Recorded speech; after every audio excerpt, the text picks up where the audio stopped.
بسم اللہ الرحمن الرحیم نحمدہ ونصلی علی رسولہ الکریم اما بعد 15 روزہ اسلامی عقائد کورس کے دوسرے حصے کا 5واں عنوان ہے انبیاء اور رسول علیہم السلام۔ اللہ تعالیٰ نے جتنے بھی نبی اور رسول بھیجے ہیں حضرت آدم علیہ السلام سے لے کر حضور نبی کریم صلی اللہ علیہ وسلم تک، سب کے سب برحق ہیں، سب پر ایمان لانا فرض ہے، ہمیں ان کا نام معلوم ہو یا نہ معلوم ہو۔ جس کو اللہ نے نبی بنایا اس پر ہمارا ایمان ہے۔ کسی ایک نبی پر ایمان نہ لانے سے، یعنی کسی ایک نبی کا انکار کرنے سے انسان کافر ہو جاتا ہے۔ اللہ تعالیٰ نے جتنے بھی نبی بھیجے ہیں سب کے سب انسان اور بشر ہیں۔ کسی بھی نبی کی بشریت کا انکار کرنا کہ وہ بشر نہیں تھا، وہ انسان نہیں تھا، یہ نبی کی توہین ہے اور یہ قرآن کا انکار ہے۔ جتنے بھی اللہ تعالیٰ نے نبی بھیجے ہیں سب نبیوں کو اللہ تعالیٰ نے معصوم رکھا ہے، یعنی کسی نبی سے کسی قسم کا کوئی چھوٹا بڑا گناہ نہیں ہو سکتا، نہ صغیرہ گناہ نہ کبیرہ گناہ۔ کسی نبی سے فریضہ رسالت میں کوتاہی نہیں ہو سکتی، یعنی اس کو اللہ تعالیٰ نے نبی و رسول بنایا تھا جس مقصد کے لیے یہ فریضہ ان کے ذمہ لگایا تھا، اس فریضے میں کبھی کسی سے کوتاہی نہیں ہو سکتی۔ بعض لوگ کہتے ہیں کہ انبیاء سے کوتاہی ہو سکتی ہے، حتیٰ کہ انہوں نے نبی کریم صلی اللہ علیہ وسلم کے بارے میں بھی لکھا، لیکن یہ بات بالکل غلط ہے۔ نبی کو اللہ نے جس مقصد کے لیے دنیا میں بھیجا، اگر نبی سے اسی میں کوتاہی ہو جائے تو پھر تو نبی دنیا میں ناکام ہو گیا، اور گویا کہ یوں پھر اللہ کے انتخاب میں غلطی ہوگی، نعوذ باللہ، کہ اللہ نے ایسے بندے کو منتخب کیا جو فریضہ رسالت نہیں پورا کر سکا۔ تو یہ انبیاء کی بھی توہین ہے، یہ اللہ تعالیٰ کی بھی توہین ہے۔ کسی نبی سے فریضہ رسالت میں کوئی کوتاہی نہیں ہو سکتی۔ البتہ بھول چوک نبی سے ہو جاتی ہے۔ آدم علیہ السلام بھول گئے تھے تو اس کو کہتے ہیں اجتہادی خطا۔ اجتہادی خطا نبی سے ہو سکتی ہے، بھول چوک نبی سے ہو سکتی ہے، اور بھول چوک یا اجتہادی خطا یہ گناہ نہیں ہوتا۔ گناہ جو ہوتا ہے وہ نبی سے نہیں ہو سکتا، اور جو بھول چوک نبی سے ہو سکتی ہے وہ گناہ نہیں ہوتا۔ اور بھول چوک ہوتی اسی لیے ہے کہ نبی انسان ہوتا ہے، نبی بشر ہوتا ہے، اور بشر کے اندر اللہ تعالیٰ نے یہ چیز رکھی ہے کہ اس سے بھول چوک ہو جاتی ہے۔ جناب نبی کریم صلی اللہ علیہ وسلم بھی ایک مرتبہ نماز میں بھول گئے اور نماز کی رکعتیں کم پڑھا دی، تو اس طرح بھول چوک نبی سے ہو جاتی ہے۔ اسی طرح اجتہادی خطا بھی ہو جاتی ہے کہ ایسا حکم جو اللہ تعالیٰ کی طرف سے واضح نہیں تھا، اس میں ایک کام کرنا زیادہ بہتر تھا، دوسرا کام بھی جائز تھا، غلط نہیں تھا، ناجائز نہیں تھا، جائز تھا لیکن زیادہ بہتر نہیں تھا، تو کبھی ایسے ہو جاتا ہے نبی اپنے اختیار سے اس کام کو قبول کر لیتے ہیں جو زیادہ بہتر نہیں ہوتا۔ تو اس طرح کی بات ہو سکتی ہے، گناہ نبی سے نہیں ہو سکتا، سب نبی گناہوں سے مکمل طور پر معصوم ہوتے ہیں۔ نبی جو ہوتے ہیں علم میں بھی اور مرتبے میں بھی باقی ساری امت کے مجموعی مرتبے اور مجموعی علم سے زیادہ ہوتے ہیں۔ نبی اپنی پوری امت سے افضل ہوتا ہے، ساری امت کا علم ایک طرف، نبی کا علم اس سے زیادہ ہوتا ہے، ساری امت کا مرتبہ ایک طرف، نبی کا مرتبہ ان سے زیادہ ہوتا ہے۔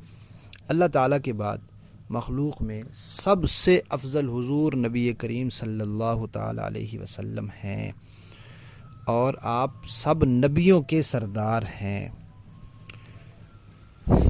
جس طرح سب نبیوں پر ایمان لانا ضروری ہے، اسی طرح سب نبیوں کا ادب و احترام کرنا بھی ضروری ہے۔ کسی ایک نبی کا بھی کوئی انکار کرے تو کافر ہو جاتا ہے، اور کسی نبی کی کوئی توہین کرے تو وہ واجب القتل ہو جاتا ہے۔ کسی بھی نبی کی توہین کرے، نبی تو اللہ کا ہے نا، اللہ نے نبی بنایا، اس کو نبوت کا مقام دیا ہے، لہذا کسی بھی نبی کی کوئی توہین کرے تو وہ واجب القتل ہو جاتا ہے۔ اب حکومت کی ذمہ داری ہوتی ہے کہ اس کو لازمی طور پر قتل کرے۔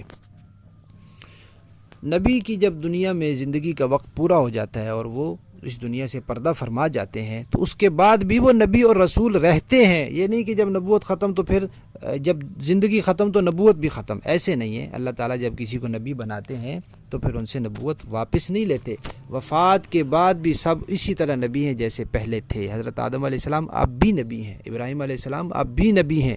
ہاں یہ ہے کہ ان کی نبوت اور ان کی جو شریعت کے احکامات تھے وہ جس زمانے تک چل سکتے تھے وہ چلے، اب اس کے بعد اللہ نے بتا دیا کہ اب فلاں کے چلیں گے، اور حضور نبی کریم صلی اللہ علیہ وسلم کے بعد اللہ نے بتا دیا کہ اب صرف حضور کی رسالت اور نبوت کے احکامات چلیں گے، لیکن پہلے انبیاء اب بھی نبی ہیں۔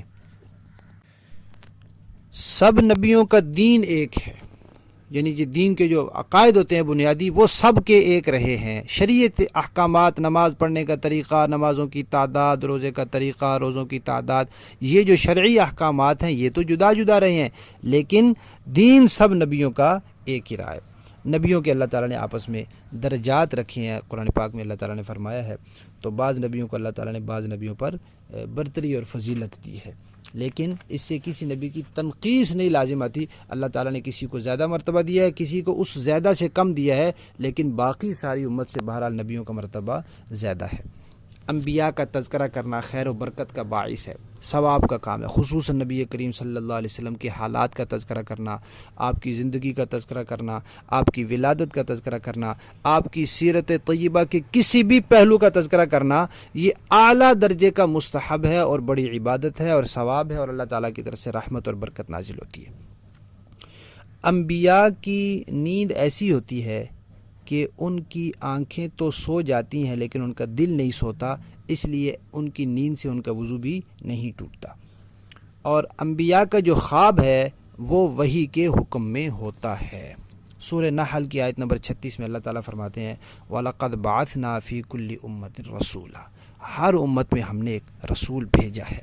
اور سورہ نساء کی آیت نمبر 136 میں اللہ تعالیٰ فرماتے ہیں وَمَن يَكْفُرْ بِاللَّهِ وَمَلَائِكَتِهِ وَكُتُبِهِ وَرُسُلِهِ وَالْيَوْمِ الْآخِرِ فَقَدْ ضَلَّ ضَلَالًا بَعِيدًا، جو اللہ کا، فرشتوں کا، کتابوں کا، رسولوں کا، آخرت کے دن کا انکار کرے وہ گمراہی میں بہت دور جا پڑتا ہے۔ اور سورہ نحل کی آیت 35 میں اللہ تعالیٰ فرماتے ہیں فَحَلَ عَلَى الرُّسُلِ إِلَّا الْبَلَاغُ الْمُبِينُ، نبیوں کے ذمہ ہے بات کو پوری طرح کھول کر پہنچا دینا۔ تو اگر کوئی یہ کہے کہ نبی سے فریضہ رسالت میں کوتاہی ہوئی تو پھر جس مقصد کے لیے وہ آیا وہی پورا نہیں ہوا۔ اور سورہ آل عمران کی آیت نمبر 179 میں اللہ تعالیٰ فرماتے ہیں وَلَٰكِنَّ اللَّهَ يَجْتَبِي مِن رُّسُلِهِ مَن يَشَاءُ، اللہ ہی جس کو رسول چاہتے ہیں بناتے ہیں، کوئی آدمی اپنے اختیار سے نہیں نبی بن سکتا کہ بہت زیادہ عبادت کی تو نبی بن گیا، نہیں، نبی جس کو اللہ نے بنایا ہے بس بنا دیا ہے، اب کوئی اور شخص ان کے ساتھ نبوت میں شریک نہیں ہو سکتا۔